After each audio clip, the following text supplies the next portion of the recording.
Declassified U.S. government documents and witness testimony from former or retired U.S. military personnel confirm beyond any doubt the reality of ongoing UFO incursions at nuclear weapons sites. When I say UFO, the witnesses have described these craft as disc-shaped or cylindrical-shaped or spherical. These objects are capable of both hovering and high-velocity flight, usually completely silently.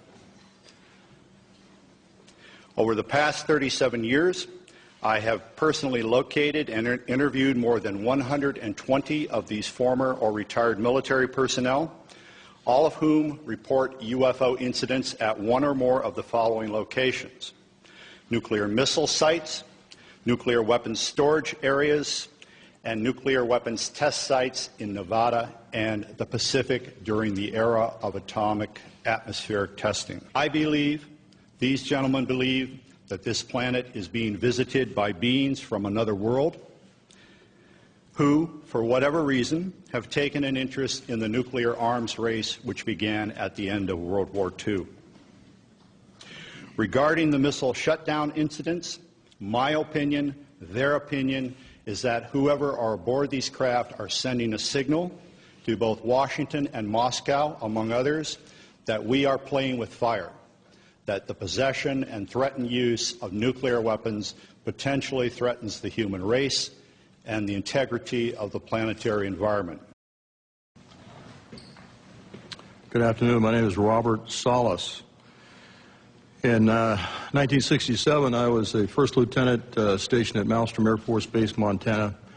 I was a missile launch officer, and on March 24th, 1967, I was on duty at what we called Oscar Flight. It is a underground capsule hardened site, about 60 feet underground. We had security guards topside. The main guard is called a flight security controller. My commander at the time was Lieutenant Fred Mywald, now retired Colonel Fred Mywald. Sometime in the evening hours on March 24th, I received a call from one of my topside guards, the flight security controller, stating that they had been observing strange lights in the sky making odd maneuvers and wanted to report it. I thought it was kind of a strange report, but I took it seriously. You have to understand we were protecting nuclear weapons, and the reports we generally got were very professional. At any rate, I kind of dismissed the call. He called back about 5 minutes later. This time he was screaming into the phone saying they're looking at an object, a red glowing object hovering just above our front gate. This object was about 30 feet in diameter. He couldn't make out too much of the details of the object, only that it was pulsating, and he had all the guards out there. He was very frightened. Wanted me to give him direction. I think I said something like, make sure nothing comes inside the perimeter fence. He immediately hung the phone up. I went to wake my commander, Fred Mywald, who was taking a rest break, started to tell him about the phone call, and just as I told him, our missiles began going into what's called a no-go condition or unlaunchable. Essentially, they were disabled while this object was still hovering over our site, our launch control facility.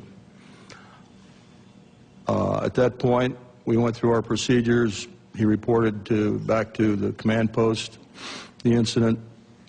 We also had some security lights, meaning security incursions at some of the launch facilities. So I called the guard back upstairs and directed that a security team be sent out. At this point, the guard told me the object had left at high speed. Again, silent, no noise. The The security guards got out to the launch facility and reported back that they were seeing this object again. They also lost radio contact. This incident terminated at that point. We reset the security alarms, but the missiles themselves were still disabled. We had to call in for maintenance teams to come out and bring them back up on alert. The main indication we got from our equipment was this was guidance and control system failure. I want to emphasize that the security people upstairs had no control authority over. They had no equipment up there, no ability to affect any kind of system shutdown on our missiles. All the control systems were underground. We were relieved the next morning. I reported back to the command post, I'm sorry, the base, Malmstrom, reported to our squadron commander. He was white as a sheet, didn't know how to explain the event. I asked him specifically if it could have been an Air Force exercise, and he assured me that it was not an Air Force exercise. There was also a member of the Air Force Office of Special Investigations in the room. He ordered us to not ever talk about this. I even signed a non-disclosure statement to that effect.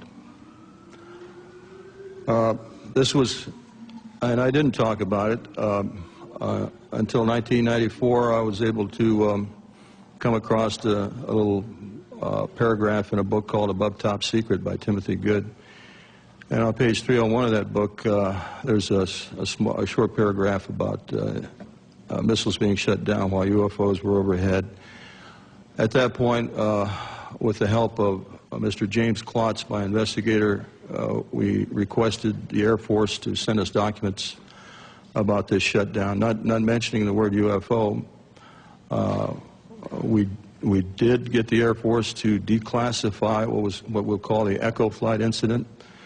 Let me back up a little bit. During the report to the command post, my commander, Fred Mywald, turned to me and said the same thing happened at another site. At the time, I thought he meant that evening, but it turns out the same thing had happened a week earlier at another site, and he was probably referring to the Echo Flight.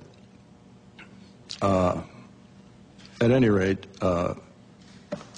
at that point, when we got the Echo Flight incident declassified, I felt I was able to come forward and start talking about it because I thought that's where I was. It wasn't until later I found out it was an Oscar flight, and I realized that not only our flight had gone down, 10 missiles, but the Echo Flight also went down about a week earlier on March 16th.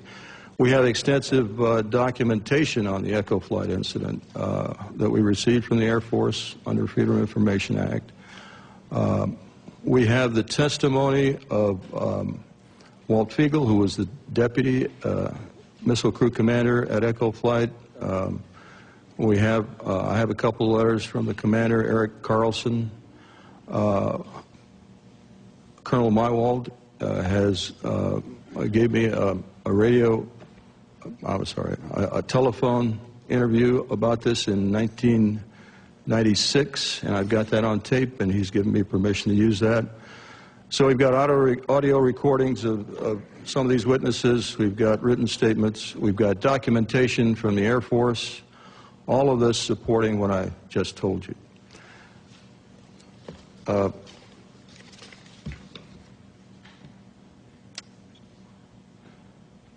I'll have more to say a little bit later about where I think we should go from here, but right now I'll turn it over to the next speaker.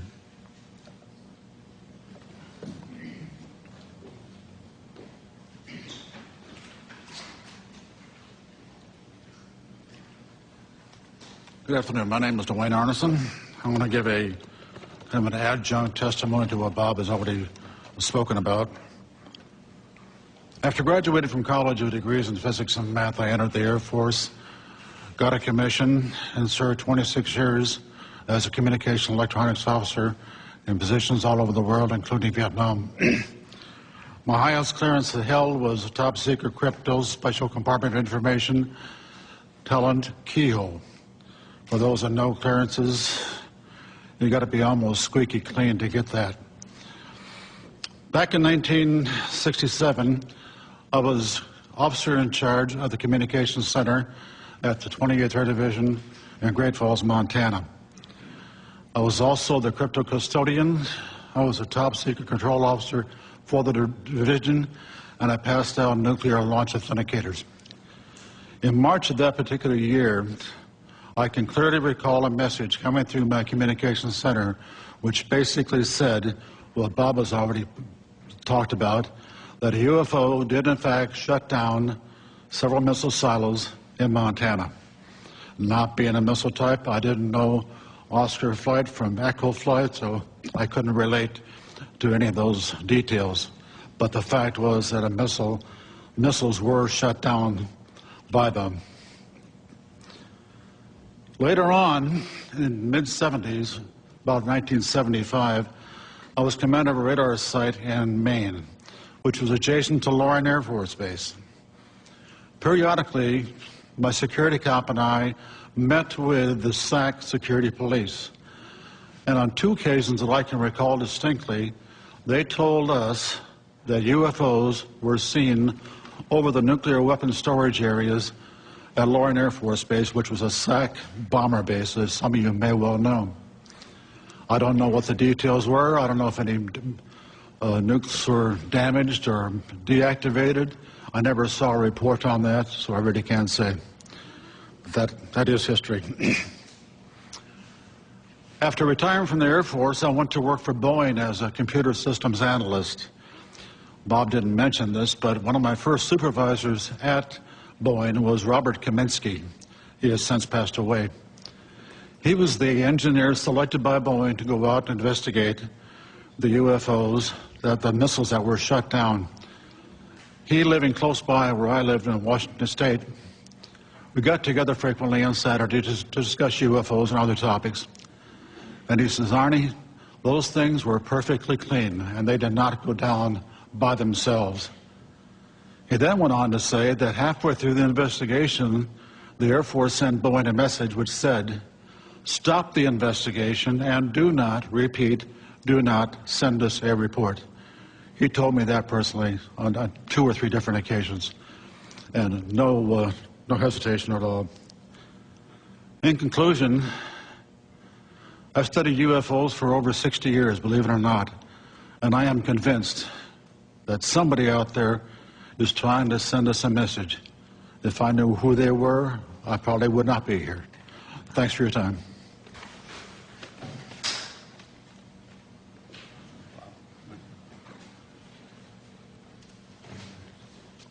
Good afternoon. My name is Robert Jameson.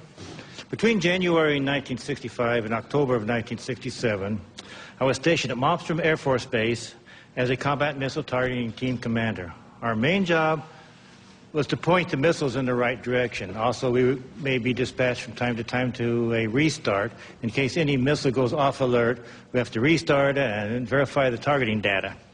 In March of 1967, I was on alert for dispatch.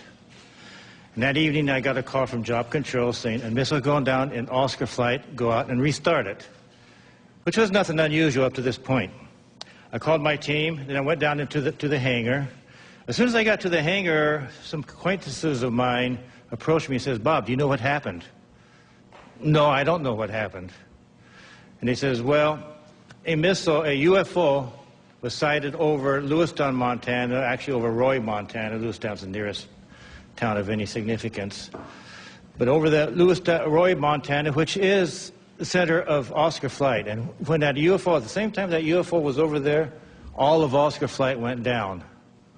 Well, that was highly unusual. I went to Job Control to verify it, and yes, they confirmed it.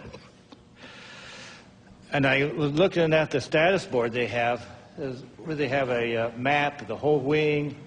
I noticed everything was green. All the lights, they have lights for the missile sites. All the lights were green, except one corner in the upper right-hand corner was all red.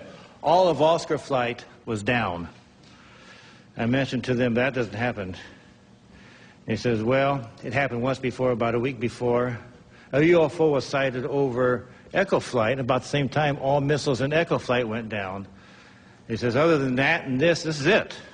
It's never have happened before. Personally, I'm never aware of any 2 missiles going down at the same time, let alone 10. I also learned, UFO, the people in job control was telling me, that earlier that day, a UFO was sighted over Belt, Montana, another town in Montana, small town east of Malmstrom. And it went into a canyon. And immediately they notified the Air Force. We sent a team out there to investigate it, and sure enough, there was a UFO apparently at the bottom of that canyon. Job control told me, go over to the emergency command post they have set up in the colonel's briefing room. I had access to that location. I went over there. The room was too crowded to really gain anything. I did hear radio contacts with a team out on the field mentioning lights at the bottom and everything, but I couldn't get too close enough to really find out what was going to happen. I left the room and started wandering around getting my team ready. Went into debriefing. We always go, before a job, we go to a debriefing. There's where they give us information such as road conditions and weather conditions, things we might expect out in the field. So I went over there, and they went through the normal debriefing, and then they said to me, now I want you to go to another table at the other end of the briefing room for a special briefing. I went over there, and another NCO approached me. I knew him because he sometimes was our debriefer or briefer. And he says, look, we have a problem. We have UFOs in the area. They've been messing with our missile sites. There are certain procedures we want you to do if you should see one out in the field. And he proceeded to tell me what to do. If we're out on the road, we see a UFO, we do not go to the launcher, but instead to the nearest launch control facility. Also, we call job control and let them know what we're doing. If we're at a site and we're penetrating, then we have to stop what we're doing, remove ourselves from the site, call job control. We'll have radio contact with all these. Call the job control and wait for further instructions. Now, if we're at the site and we're doing our work, I have to take myself, my team, and the targeting tapes, go into the launcher, close the personnel hatch. Now, all the teams, before you go out into the field, will take with us an armed guard. That's just normal. We have to leave the one guard, armed guard, on top, all by himself, and he's supposed to report to job control or the launch control facility of what he was seeing. And I says, okay, but then he says, one other thing, don't leave yet. We're going to hold everybody back until we're sure that all the activity out in the field has ceased, at least for the time being. So I waited around about an hour and a half. He was all ready to go. Then they contacted me and says, okay, you can go now. So I went with my team. We went out to the field. We restarted. We had to go to Oscar Flight. That's not a very pleasant thing. Oscar Flight is 120 miles. It's the furthest flight from the base. And in Air Force trucks, that's not the most comfortable ride. But nevertheless, we went out to Oscar Flight, and we restarted. I think it's either 3 or 4 missiles. This is where Bob was at the time. We restarted 3 or 4 of their missiles. The startups were successful. And I saw no incidents in the field. When I came back, we have to go through debriefing. The first things I asked them upon return to the base, what about this missile out in Belt? They said as soon as daylight came, we were going to send choppers over. It was nighttime when they first saw it, and no one's going to have them scale down the mountain at nighttime. So they were going to send some choppers down and scale the mountain, scale the canyon daylight time. But as soon as daylight time came up, this thing shot up right through everything and just disappeared, more or less. So that was that. Now, also, about a week later, I also heard that a UFO was sighted over India Flight, and there was a partial shutdown. I think 4 or 5 missiles was shut down at India Flight with a UFO overhead, not the whole flight. And I had to go out and restart at least 2 of them. And then the rest of my time at Montana, I was involved in no more further UFO incidents. Nothing else happened. And then I went on elsewhere. Thank you.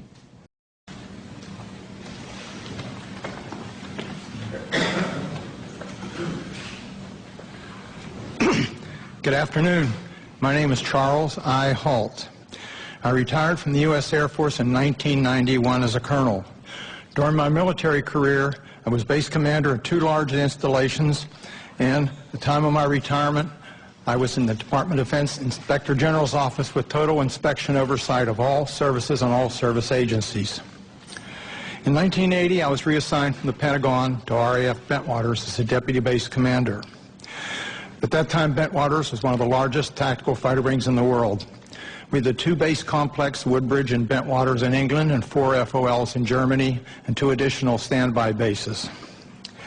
In December 1980, early in the morning, several of our security policemen discovered strange lights in the forest in East Anglia, just outside the back gate of RAF Woodbridge.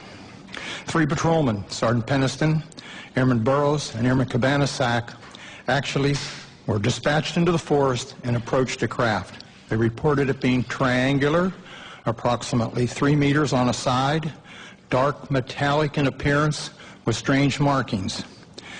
They observed it for a period of time, and it very quickly and silently vanished at high speed. Initially, I was not aware of all the details. I was only told of strange lights, and I was sure there was a logical explanation. 2 nights later, at the family Christmas party, we were interrupted. The on-duty flight commander for the security police squadron, Lieutenant Bruce England, came and approached the base commander and I. He was white as a sheet. He said, "It's back." We said, "What's back?" He said, "The UFO." Well, we still were, I should say, non-believers at that point. Since my boss had to do the presentations, I was tasked, unfortunately, to investigate. So I went home and changed clothes. I really expected to find a logical explanation. I took several security policemen with me, a disaster preparedness NCO who took an APN-27, a Geiger counter, and a camera. I also had my small cassette recorder I carried everywhere when I was on duty. I was taken to the supposed site. We found indentations approximately 1.5 inches deep, approximately 6 to 8 feet on a side, and radiation of 8 to 9 times normal background radiation. Not enough to be dangerous to somebody, but significant. We also found broken branches on the trees. While we were milling around trying to make sense of the whole thing, one of the individuals with me suddenly spotted something. Off through the forest was a bright, glowing object. The best way I can describe it, it looked like an eye. It was bright red with a dark center. It appeared to be winking. It would sort of wink. It was shedding something like molten metal. It was dripping off it. It silently moved through the trees, avoiding any contact. It bobbed up and down, and at one point it actually approached us. We tried to get closer.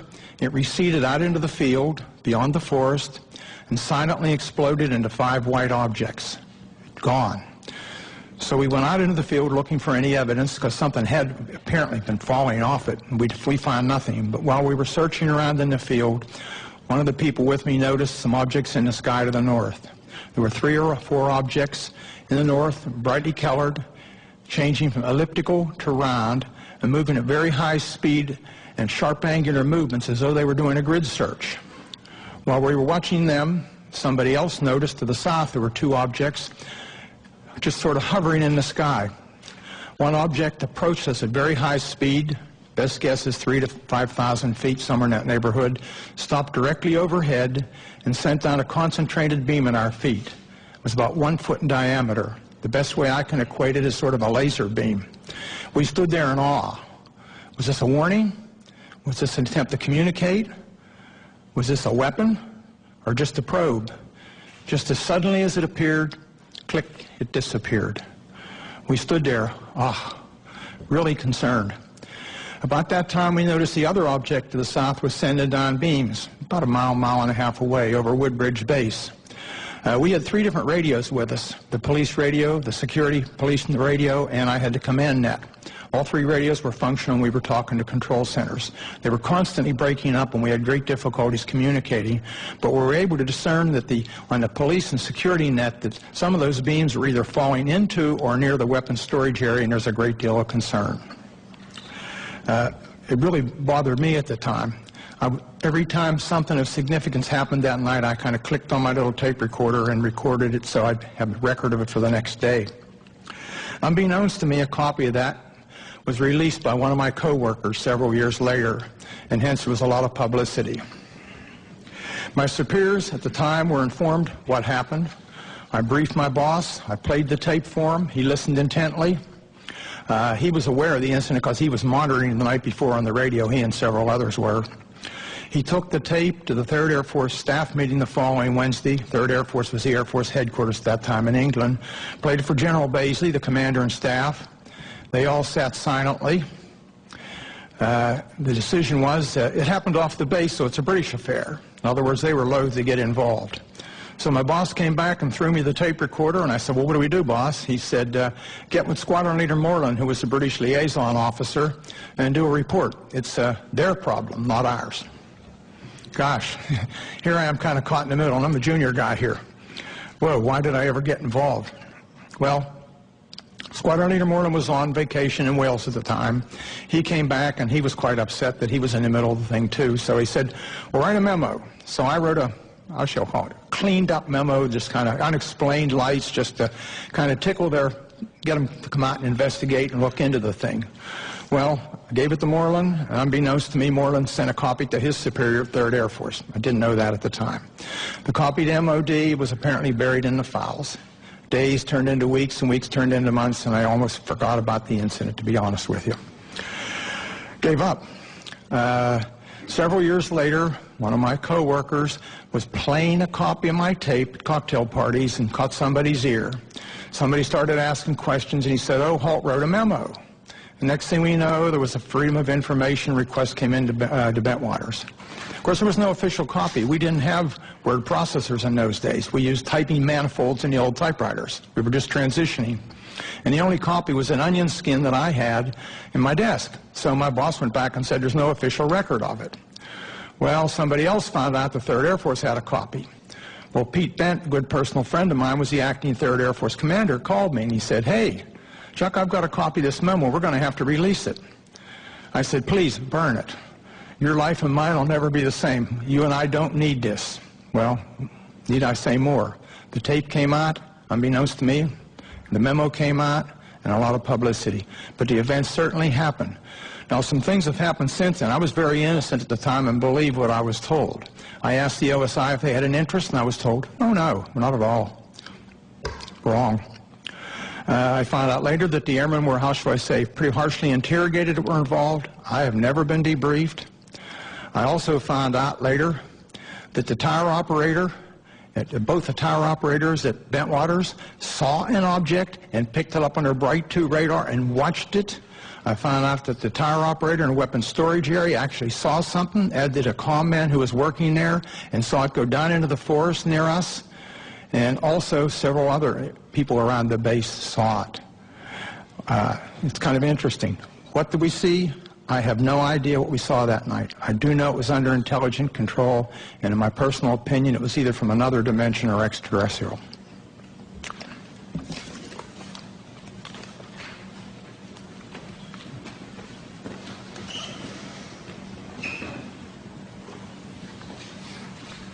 Good afternoon. My name is Jerome Nelson. From 1962 to 1965, I was an Atlas F ICBM Deputy Missile Combat Crew Commander, assigned to the 579th Strategic Missile Squadron in Roswell, New Mexico. Sometime during the winter of 1963 through 1964, while I was on alert duty in the Launch Control Center at Atlas Site 9 west of Roswell, my topside security guard called me on the telephone and reported a bright light that is a fully illuminated round object was hovering silently over the missile silo and shining a light down onto it. I could tell that he was serious, and his voice revealed he was very frightened. After perhaps 5 minutes, the object left the vicinity. Even before it left, I called the base command post at Walker Air Force Base and reported the incident. I was concerned the object would somehow sabotage the missile. I was surprised by the response I received, being told that the command post would take the unauthorized excursion under advisement. I was never debriefed by my commander or anyone else, which I found quite puzzling and frustrating. Over the next month or so, this type of incident occurred several more times while I was on duty at Site 9. I would estimate the total number as more than 3, but fewer than 10. On each occasion, I would call the command post, but each time my report was met with the same apparent indifference. During each of these incidents I witnessed, the guard would call the Launch Control Center and report the UFO. Several guards were involved over time and were all obviously frightened by the object hovering over the site. Their voices were actually trembling. Because of my duties in the Launch Control Center, I could not go topside and look at the objects myself. Only decades later did I learn that at least one missile facility technician, Bob Kaplan, had been ordered to report to the Office of Special Investigations on base and make a report about a similar incident he had witnessed at Site 9 during the period. At the time, this development was kept from me and my missile commander. I do not know whether anyone else was interviewed by the OSI, but I wasn't. That's my report.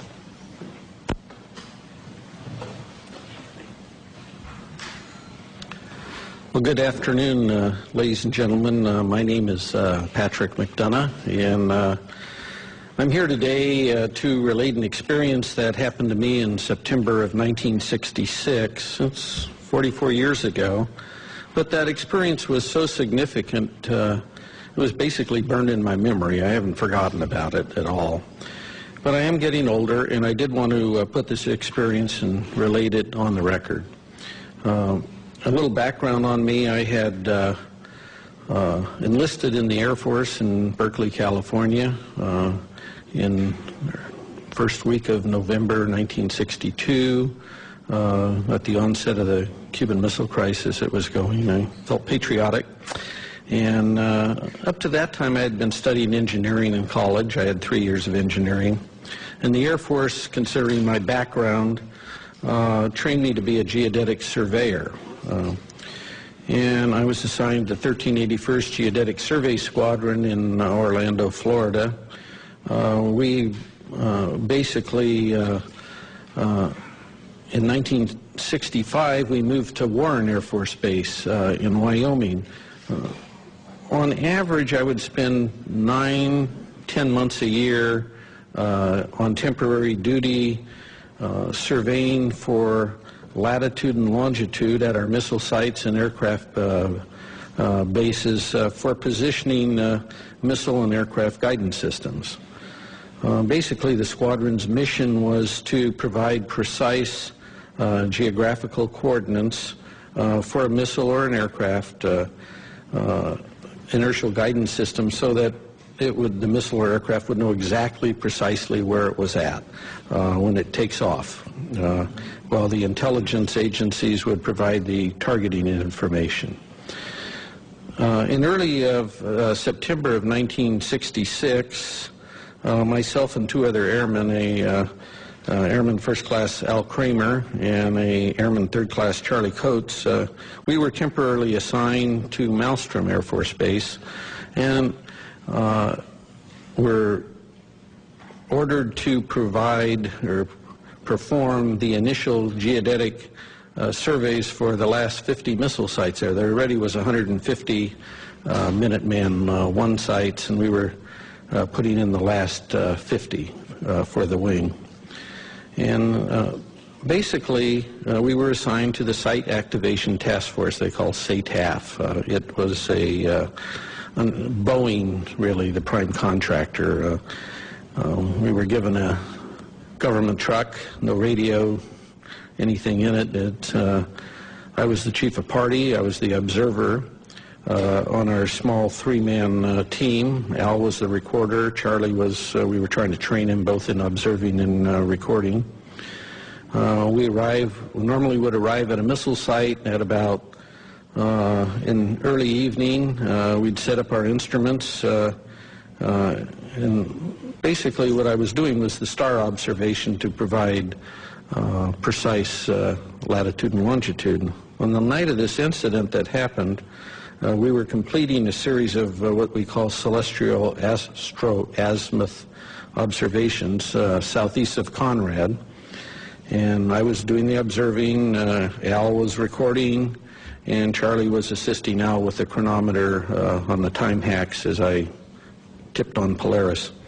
The unusual thing about this missile site I was at was that the blast hatch of the silo was open. And that was very unusual. Normally when I'd go to these missile sites, even though they were not activated yet with a missile, they were always closed. The monoliths were there. We do 4 monoliths and do a precise quadrangle. And the work we did was very precise. It involved a lot of, it was basically all using star shots. And so here's a site that we arrive at, and the blast hatch is open. And we're nearing completion of the star observations. We had been to the other 3 monoliths, and I was at the monolith at the next to the hatch. And it was probably about 1:30, and a unidentified flying object came from the north and stopped right over us. I would say it was probably about altitude of 300 feet or so, maybe a little higher. It's a little hard to tell in the dark. It was round. It had, I would estimate its diameter at about 50 feet, kind of like a pretty large, you know, like a wingspan of a B-52, something in that range. It's pretty large. It seemed to have pulsating lights going around it, and it had a white light from the center looking down into the silo. There was no wind, there was no noise. Still only stayed there maybe 20, 30 seconds at most. And then I just remember, I'm staring up at the stars, right? I'm a pretty keen observer of what's above me here in the celestial sphere up there. And I just said to myself, what if this thing beams us up and takes us off to some distant place and never return to Earth again? I mean, this is going through my head here while this thing's above me. And then from this dead stop, it shoots off to the east, just like now you see it, now you don't. It just, whew. So after this UFO departs, I grabbed my instrument and jumped in the truck behind the steering wheel, and off we went. And we weren't about to be there if it came back. We didn't have guards with us because there was no missile. We didn't have a radio because we're not really in contact with the Air Force Base. I don't know any of this other stuff is even going on, to be honest with you. I mean, we're just kind of out there on our own doing these sites and mailing our material back. It was wasn't even aware there was a UFO problem per se. But as it turned out, the night's events weren't totally over with us at that point. As we sped away and on our way back to Conrad, and the Army Corps of Engineers had base rocked all the roads to take the weight of these missiles they were bringing in. And of course, these are new sites, and they took down all the signs to make the roads wider. And I go over the hill and come down, the headlights come down, there's no road there at Teed, you know. And so I tried to make you either went to the right or left. I tried to go to the left towards Conrad, and the truck flipped over, and we ended up upside down. Fortunately, none of us were hurt. We walked probably about 2 hours to the nearby farmhouse, if you call that nearby, and called the Montana Highway Patrol, the farmer drove us back to the accident site, and it was interesting when the highway patrolman arrived, because we told him, you know, how did this occur? He was asking us, and I told him that his dispatch had told him there had been over 20 reports to his office that night in reporting a UFO in the area. I wrote incident reports to the SATAF, Boeing, Montana's state regarding the accident. But, you know, what was interesting was I never heard anything from the Air Force regarding the incident, and I never had to, there was no retribution or reimbursement required from me for rolling this truck. And this truck had 18 miles on it that afternoon. It was a new truck. Okay, so nothing. I heard nothing. So this part was good because I didn't really want to buy the truck. I went back to my headquarters at Warren Air Force Base, and about a month and a half later I was discharged. I did not mention wrecking this truck up in Montana on one of my TDYs. They didn't ask me, and I didn't mention it. I didn't want to buy it. And but I must say now, in my 4 years that I had with this Geodetic Survey Squadron, I had worked on the latest missiles and aircraft in the U.S. Air Force inventory. And I worked everywhere on these guidance systems. And I never saw anything in the Air Force inventory that could perform like this UFO did. It's, I don't know what it was, but we sure didn't have any. I never saw anything like it. And I'd like to thank all of you for being here today, and thank the National Press Club.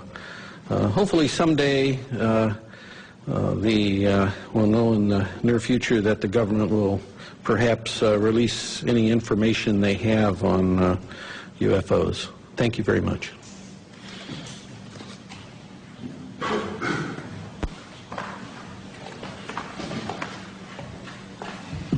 Hello, everybody. I'm Bruce Fenstermacher. I don't have any exciting stories like rolling a truck with 18 miles on it. From 1974 to 1976, I was a combat crew commander and a captain in the Air Force, stationed at F.E. Warren Air Force Base at the 400th SMS and assigned to Romeo Flight. In the fall of 76, my deputy, who I'll call Sam because he's not given me permission to release his name, we were on alert, trying to stay awake. We were listening to the conversation between the flight security controller of the topside NCO and the strategic alert team, the security alert team, the SATs. Kind of that was one way to stay alert, because the SAC duty is moments of terror with hours of boredom. And suddenly we heard the FSC call the SAT team and say, stop the vehicle. Get out of the vehicle and look around. I didn't tell them where to look or anything. And Sam and I looked at each other, and then said, what do you see? And he said, oh, I don't see anything. I don't see anything. Holy bleep. I do see a white pulsating light in the sky. It's maybe 7 or 8 miles away. The FSC asked where it was. He said it's to the north. He said it's pretty close to where the launch control facility is. So my deputy and I did a double take. We called upstairs, and we said, what's going on? He said, you're not going to believe this, Captain, but right above us, there's a huge white thing, pulsating light above us, and I had to call them to make sure I wasn't seeing anything. Upon prodding, he told us it was shaped like a fat cigar. I think he said a pregnant cigar. White pulsating light. Between the pulsations, he saw red and blue lights. It was silent, because I prodded him saying, is it something for a helicopter? He said, no, it's very silent. We're talking to him for several minutes, and he says it's starting to move away along our access road. So we hung up. My deputy and I are saying, what do? We got to report this. He calls down, the FSC calls down shortly and says it's over one of our launch facilities, the missile silos, and it was the closest one along the access road. So I ordered the SAT team to go to that site. And they called in through the FSC, so they had to go back for batteries. And they were a little slow getting out, so I was kind of ordering them, come on, get on, get going. And at the same time, we contacted SAC command post at FE Warren.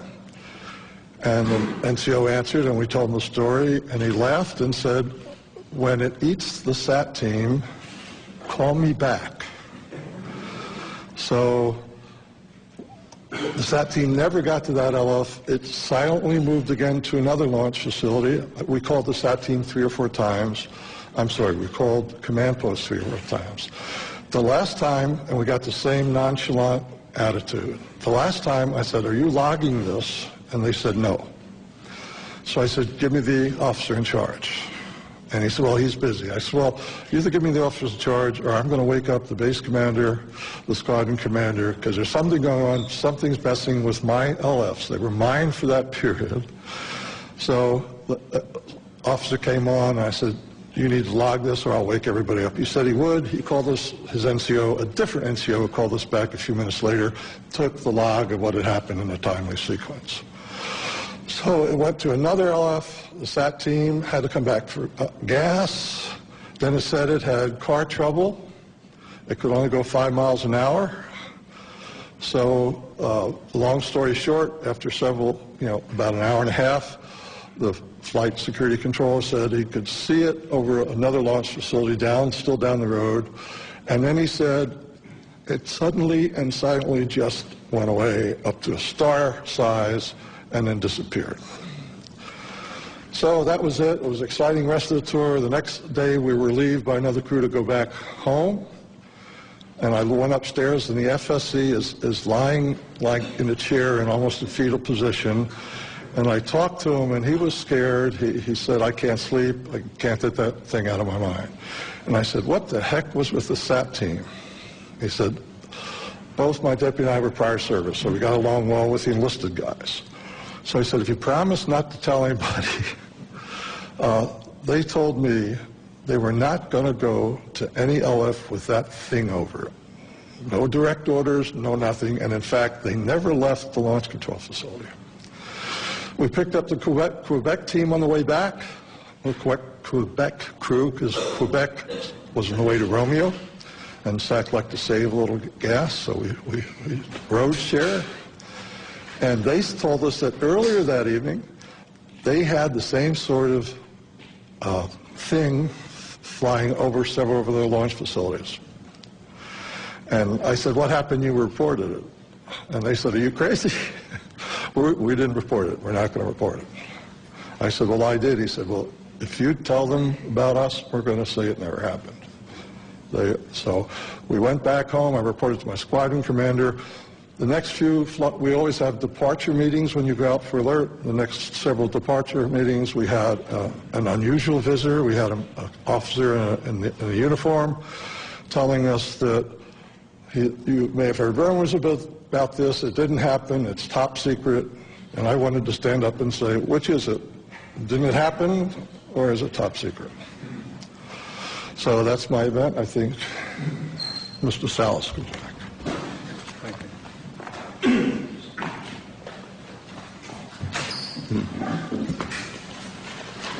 What you have heard here today is evidence of a phenomenon. It sounds fantastic, and it is fantastic. We presented this evidence in the public interest of open government. Our signatures on affidavits in the press kit that you have attest to the truth of our statements. Our evidence is now public domain. The real question is, what is the public going to do with it, this testimony? It has been a general practice of the media to scoff at these kinds of stories, make light of such testimony. We can only ask that you take the time to give some serious consideration not only to our statements, but to the statements of other witnesses out there who have similar incidents. There is also documentary evidence that helps support what we have said. We hope you will take the time to at least take a look at those, research this a little bit, And if you do, I think you'll come to the same conclusions that we have. That is that the UFO phenomenon is real, not imaginary. There's current excessive secrecy in our government surrounding this phenomenon. Unknown aerial objects have in fact been observed over many of our nuclear weapons bases and other nuclear facilities, and in some cases the appearance of these objects coincided with compromising the operational readiness of our nuclear weapons. Although each of us might have different opinions about the meaning and intent of these incidents, I think we can all agree that the tampering with nuclear weapons is a national security concern. This is Air Force official policy on UFOs. This is dated 2005, but I believe it is current policy. I'll just read one part of it. It says, no UFO reported, investigated, and evaluated by the Air Force was ever an indication of threat to our national security. That is clearly misleading. It is false based on our testimonies. This statement, the decision to discontinue UFO investigations, was based on an evaluation report prepared by the University of Colorado in 1969. I believe this was the infamous Condon Committee study. There was substantial evidence to show that study was superficial and biased. In particular, the Echo and Oscar incidents I spoke about were never investigated by the Condon Committee, even though their principal investigator was well aware of these incidents. Obviously, the testimony given here today conflicts directly with that Air Force policy statement. We ask that our government answer to the public about the obvious discrepancy between our testimony and that of the current statement. Indeed, we demand an answer based on the foundation of our democracy that says, and I want to paraphrase Franklin Delano Roosevelt, President Roosevelt, the people should be strong enough and well enough informed to maintain the sovereign control over its government. Finally, I want to say, I think I speak for every one of us here, I have the utmost respect for all the men and women in the U.S. Air Force. I graduated from the Air Force Academy. I thoroughly enjoyed being a part of the Air Force, and I was honored to serve my country in that way. Our disagreement and challenge to the Air Force has nothing to do with the people of the Air Force. It has to do with official Air Force policy. And I think they are deliberately withholding the facts, not just in what you've heard here, but continuously since 1969. And by doing so, they're not allowing the people of this country to engage in the decisions regarding events that are clearly national security issues and concern to all of us. We're simply asking for the truth. Thank you for your attention. At this time, we're going to take questions. Mr. Hastings will take it from here. If you would go to the microphone over here and tell us what media you represent. Thank you. When you ask a question, I would ask first that you identify yourself and your organization, and then direct your question perhaps to a specific individual. That person will have to find his way to the mic, so there will be a bit of delay.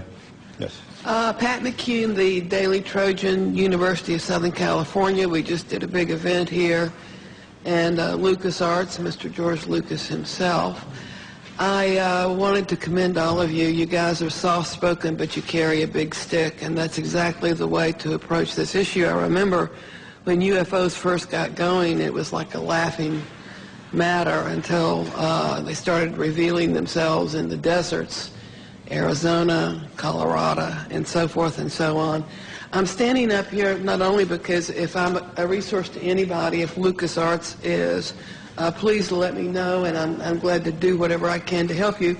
As well, I wanted to point out that my friend Charles Stone back here is something of a real authority on UFOs. He does quite extensive work on websites and all, and is a real authority if you need some questions answered. That's it. Hello, Jeff Schogel with Stars and Stripes. Two quick questions. Mr. Hastings, you had mentioned that this is an ongoing phenomenon. Is there an incident later than 1980 that you are aware of? And then also, are there any testimonies here today that are new that have not yet been documented or been in the public domain? This is a cross-section of the witnesses who've come forward. The latest incident involving nuclear missiles was at Malmstrom Air Force Base in 2007. However, the person is still active duty Air Force. I'm not going to elaborate on that until that person is separated from the Air Force. Another incident occurred at the Nellis Air Force Base, Nevada, Area 2 weapons storage area. A series of incidents, the latest being in April of 2003, in which there were unidentified aerial objects maneuvering near the weapons bunkers at that facility.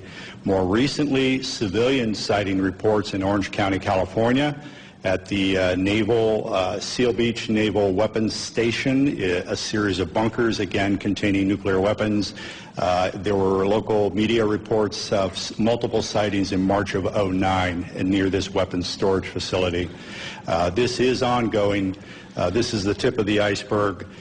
We can only catch as catch can. I am of the opinion that for every incident that I'm aware of, and for witnesses that we've got in hand, there could be 10, there could be 100, there could be many, many more incidents that I'll never know about because the people won't come forward. They'll wait years or decades to talk about what they know. And is anything that has been said here not been in the public domain before? I'm sorry? Anything that has been said here? I know I've heard the incident that Mr. Holt referred to. I've seen Mr. Salas. Is there anything here? The other people that you've heard here today, I reckon you have not heard about.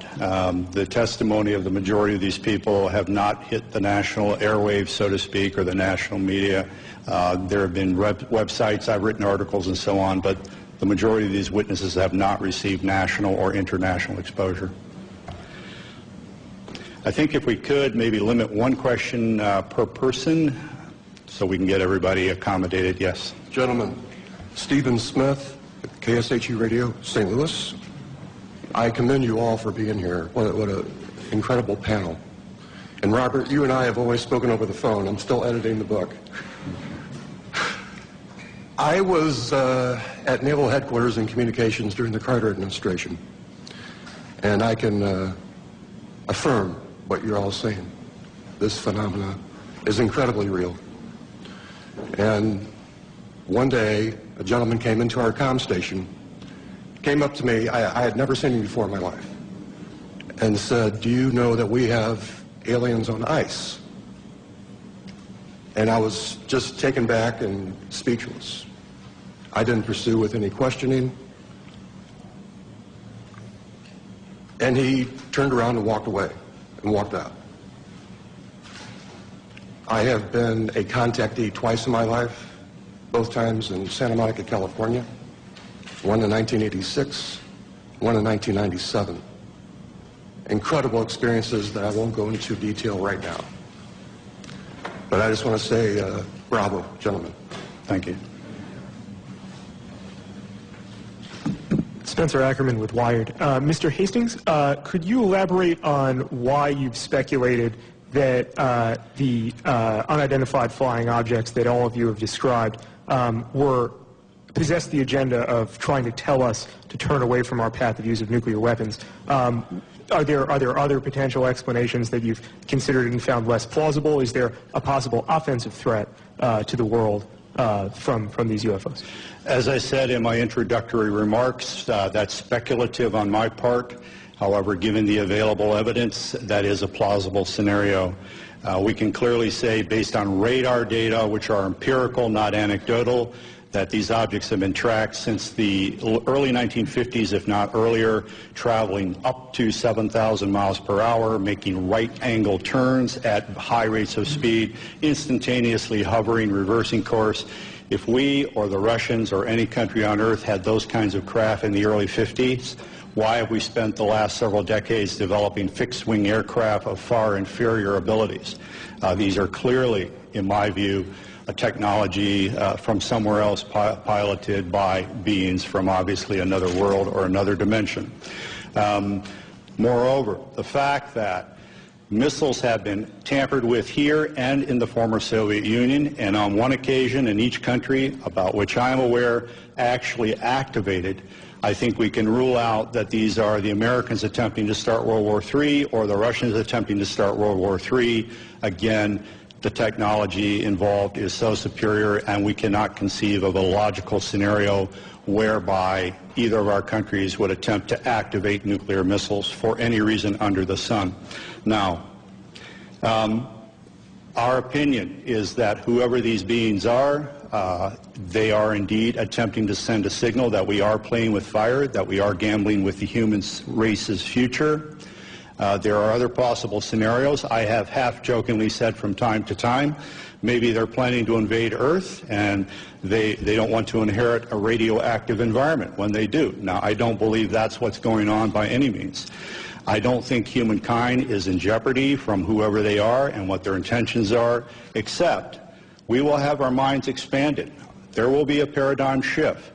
Traditional institutions such as religions, governments, other social institutions may indeed be threatened by what is coming. That is just a logical consequence of what is about to occur. But if indeed this earth is being visited by other races, and if those races are, one or more races, are in fact repeatedly monitoring and sometimes tampering with our nuclear weapons, that secret, in our view, should not be kept from the citizens of this planet any longer. But you don't think there's an offensive element to their contact? I don't think there's any potential hostility, except, again, to closed-minded people. Sure. This is to the question of hostility. What you've heard up here, and especially in my case, they could have done a lot more damage, in permanent damage to our weapon systems, and they didn't. All of these weapons, in my case, were brought back up on alert. It took a day or so, but everything was fine. If they wanted to destroy them with all the powers they seem to have, I think they could have done that job. So I personally don't think this was a hostile intent.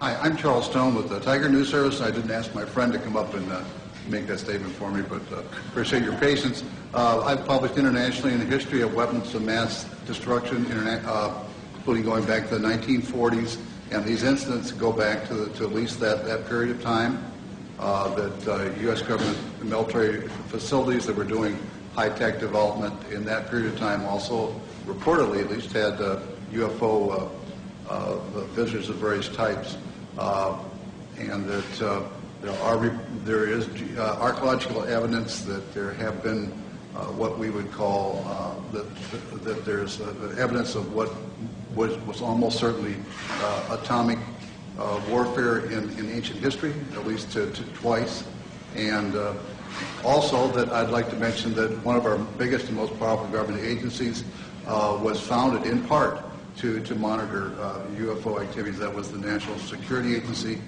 in the late 1940s. Did you have a question, sir? Are you aware that the NSA was partially founded to monitor UFOs?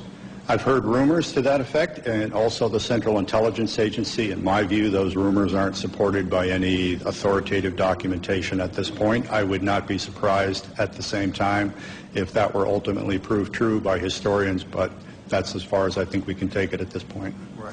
Thank you. Thank you. Hi, my name is John Kelly. I'm a columnist at the Washington Post. Colonel Halt, you mentioned that when you went out you had a cassette recorder, a Geiger counter. You said a camera? Camera, 35 millimeter camera. First of all, did you take any photographs? And second, how does a cassette tape made by you, presumably for official purposes, end up at a cocktail party entertaining guests? Okay, two questions. Let me answer the first one. The disaster preparedness individual I took along, Tech Sergeant Monroe Nevels, also worked for the base newspaper part-time. He was a professional photographer on the side, had a degree in photography, had his own darkroom. In fact, when he left the base, we had serious problems because he painted one of his rooms with flat black paint. We had to redo the paint about 4 or 5 times. He took numerous pictures of the indentations, pictures of the broken branches. He tried to take pictures of the objects in the sky. He took the film back home, and it all came out fogged. Unfortunately. Now, he did it in his own darkroom. I used to have a darkroom and dabble in photography, too. He could have done it himself. It could have been a radiation, which I have doubts about, or something could have happened that we don't know about. But anyhow, the film all came out fogged. Sergeant Pennison had a camera. It was not uncommon for the security police on the perimeter to carry cameras because the British have a lot of, we call them bird watchers, people that catch tail numbers and follow the history of airplanes and climb over the fence from time to time, not to do any damage or any harm, but curiosity and try and get close. It's part of a game. So we would, if they did that, we would photograph them inside the fence and turn them over to the British police. Sergeant Pennison took his film to the photo lab and turned it in, and they told him it disappeared. I can't answer that. The other question, what was the other question you asked about the... So did you personally have a camera that were taking pictures? I did not. I had the microcassette recorder. We, keep in mind, we were just in the process of transitioning to word processors in those days, still using the typewriter. Our secretaries were very resistant to getting involved in modern technology. And so what I would do, I carried one in my pocket, a little linear, and we had the big linear machine in the office, and when I went around the base, I'd note, you know, the fence is damaged here, this needs to be painted, whatever was going on. And I'd come back and give her the tape, and she'd type it up for the staff meeting the following week. So I just thought, well, I'll take the tape recorder along because I don't want to take notes. It's cold and windy, dark. So I took my tape recorder along. It was a little microcassette one, little tiny ones. I still have it, by the way. I came back, and after the tape was played at 3rd Air Force, and I played it for Squadron Leader Moreland and several other people, Ted Conrad, my boss, said, make me a copy. So I made him a copy. He put it in the desk drawer, in his desk drawer. He moved on, and it was replaced. And the gentleman that replaced him thought it was hilarious to play the tape. I didn't know this at the time at cocktail parties. So he was playing a copy. A copy of that copy somehow or other got to a gentleman by the name of Harry Harris, a British barrister or a lawyer. Harry was an amateur ufologist. He and a guy by the name of Mike Sachs. I traced this down years later. And a couple of ladies named Brenda Butler, Dot Street, and Jenny Randalls, who were writing a book at that time, all got involved, and my tape got out into the public domain, a copy of my tape. What's on the internet now is probably a 5th, 6th, or 7th generation, but it's out there. So does that answer your question? Thank you. Let me interject that Robert Jameson, the missile targeting officer from Malmstrom in '67, does need to catch a plane, and so if anyone wants to direct a question to him, you'll need to do it in the near term here. Hi, Ledge King with Gannett, Washington Bureau. I have 3 questions, 2 of which can be answered by raising a hand. The first is, have any of you been contacted in the last month, I guess, whenever this event was being planned, by a government official telling you not to show up or trying to dissuade you? Any of them? Any of you? No. Second question is, Mr. Hastings alludes to the fact that there's a message being sent here that we ought to get rid of nukes. How many of you subscribe to that theory? The theory that you support getting rid of nukes, first of all. I don't think he said that. Well, what you're being asked is, Bob and I are of the opinion that the bottom line is the best explanation for what has taken place at our nuclear weapon sites is that whoever in the UFOs are in effect sending a message, perhaps getting rid of nukes, expressing displeasure or concern, but certainly indicating an interference with the weapons. You're being asked whether you subscribe to that or not. You support? Not quite to that degree. I think they're modernists. Make sure we don't mess things up. Do all of you support getting rid of nuclear weapons? Show of hands. Okay. Can I just add? Sure. with regard to the reason I came to the conclusion that this was a message was simply, again, they could have done a lot more destruction, I think, to our weapon systems, and they didn't. It was simply shining a light on our nuclear weapons, and literally shining a light on nuclear facilities. This has happened all over the world. I can point to other instances where UFOs came over, shone a beam down on the weapons storage area where nukes were stored. To me, it's pretty clear. This is just, we're shining a light on this. We're pointing it out. What are you people doing with nuclear weapons? And my final question, which does require somebody to speak, is, you've talked about how society and the mainstream media sort of are very dismissive of all this. Can one or two of you talk about sort of the personal journey you've come to in terms of,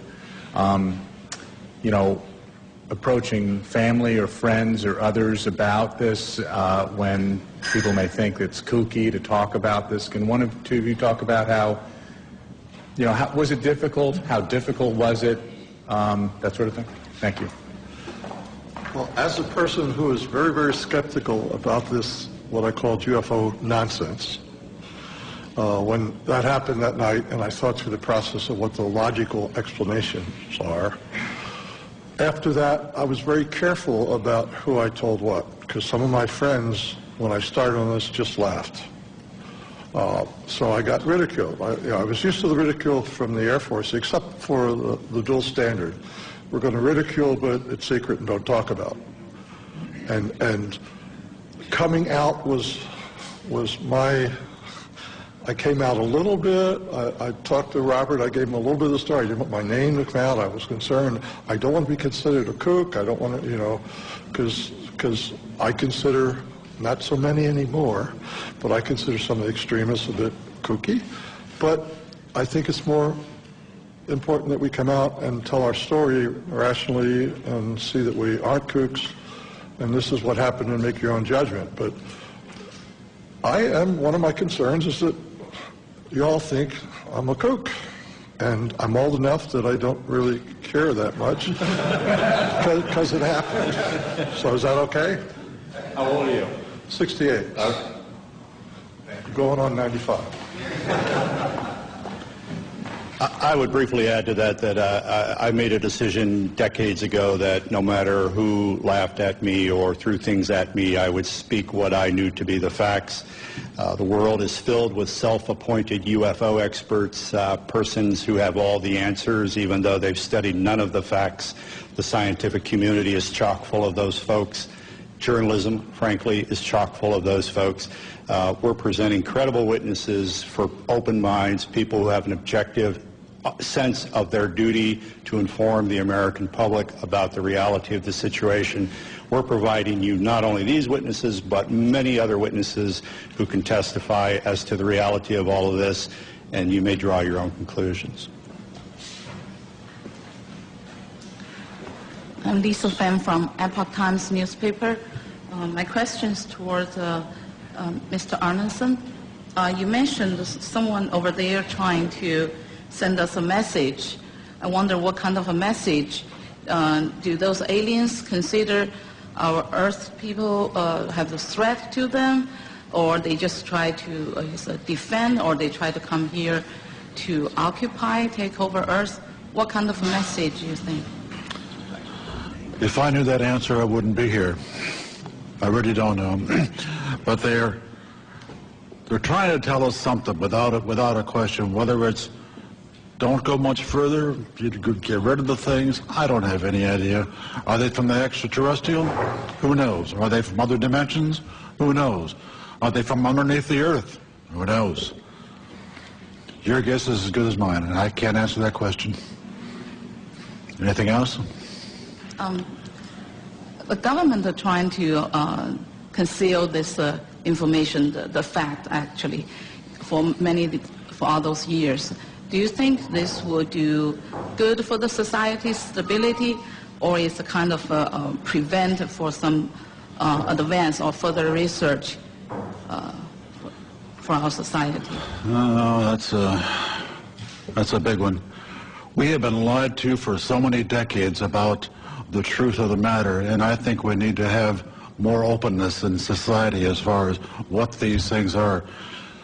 Recently, in the last year or two, the Catholic Church has said publicly, you know, it's okay. ETs can exist. They're our brothers, and they are theologically saying it's okay to believe in extraterrestrials. And if the Catholic Church says it, it's got to have a big stick, I would think, as far as the Western world is concerned anyhow. Do you think right now it's a time for human beings to admit there are other spiritual beings in the universe besides the human race? Oh yeah, I think that's the thing is, people are so wrapped up nowadays in their own world. They're worried about jobs, they're worried about mortgages. They could care less about UFOs and ETs and paranormal events and whatnot. That isn't even on their radar scope. Unfortunately, that's... I understand that. I haven't spoken to college students that much myself, but I understand that that is a fact. Yeah. And that's healthy. I think that's goodness. Oh, yeah. I just wonder what's in the archives in the Vatican as far as UFOs and things like that are concerned. If that could be released, wow, I bet it would blow the socks off a lot of people. That'd be interesting. Okay. Let me. You asked what would the potential changes be for society? Would this be good? Let me briefly summarize and say, in 1975, a former CIA official, Victor Marchetti, wrote a best-selling book called The CIA and Cult of Intelligence. The CIA took him to the Supreme Court to attempt block publication of that book. Ultimately, a redacted version of it was released. It was the first book in American history to be censored by the U.S. government. The same Victor Marchetti, in 1979, wrote an article for Second Look magazine. The title, I believe, was How the CIA Views the UFO Phenomenon. He said, among other things, this subject was so sensitive that you did not talk about it in the agency unless you had a need to. Nevertheless, there were rumors floating around at the highest levels of CIA about recovered crashed UFOs and the bodies of their crews. Thirdly, Victor Marchetti said, in his opinion, as an intelligence analyst with CIA for I think 11 years, he was of the opinion that no government on earth will voluntarily release this information because it would jeopardize the status quo, i.e. their power. Even if there's no hostile intent or implication to the visitation of these beings, if indeed these are extraterrestrials, even if they're not meaning us any harm whatsoever, governments have nothing to gain and everything to lose by admitting the reality of this. And Victor Marchetti's opinion is that this will probably come out, you know, by some action on the part of the phenomenon itself, which will leave no doubt in anyone's mind. But don't expect Washington or Moscow or any other government to volunteer the reality of all of this. Thank you. I'm Jim Canan. I'm a defense writer of long standing in this town for Gannett Newspaper's Business Week magazine, and I was senior editor of Air Force magazine. I'm going to ask a question, but I want to contribute something. When I was on Air Force magazine, I was told by an Air Force colonel of long acquaintance that this was real and that we were actually dealing with the aliens. I never had the guts to write. He said, you won't have the guts to write this. I said, no, because I have to confirm it. And if you can't tell me how to confirm it, he did give me a couple names, but it didn't pan out. I was like all the rest of the press, you know, if I couldn't confirm it, I wouldn't write it. Now, that may mean that we're somewhat cowardly, but at the same time, it means that we're also very careful. I do sympathize with the members of the press who do not write about this, even though I myself am convinced of it by now, because I was one of them once. But now, I have a question contemporary. 2 years ago, the Air Force Chief of Staff and the Secretary of the Air Force were dismissed by the Secretary of Defense for, among other reasons, being sloppy in their management of nuclear weapons. We transported an armed one somewhere, we sent components overseas and so forth. This shook up the Air Force. I want to ask you gentlemen, in the aggregate or individually, do you think that this evidence of malfeasance ranks up there with not telling the public about alien or UFO intrusion at nuclear sites? Is there an equation there?